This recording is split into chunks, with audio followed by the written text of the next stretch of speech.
নেতা রাস্তায় ভাবে কি দেখতেছেন? আমি দেখতেছি এই রাস্তার হাড্ডিগুড্ডি এত শক্ত কেন? কোথাও একটা ফাটল বা গর্ত নেই। এই রাস্তার কন্ট্রাক্টরের নাম্বারটা কি পাওয়া যাবে? কেন নেতা, ওই ঠিকাদার দিয়ে কি আপনার বাড়ি ছাদ ঢালাই করবেন? আরে না ভাই, আপনি বুঝবেন না, আমাদের এলাকার রাস্তা তো 1 মাস পরে গুগল ম্যাপে খুঁজেই পাওয়া যায় না।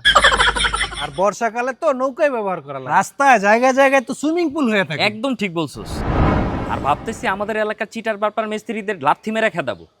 আর এই এলাকার ঠিকাদারকে ধরে নিয়ে যাব যাতে আমাদের এলাকার রাস্তা চকচকে থাকে। নেতা, ঠিকাদার সরানোর আগে আপনারা সরানো দরকার। কেন? আমি তো উন্নয়নের জোয়ারে ভাসিয়ে দিতে চাচ্ছি।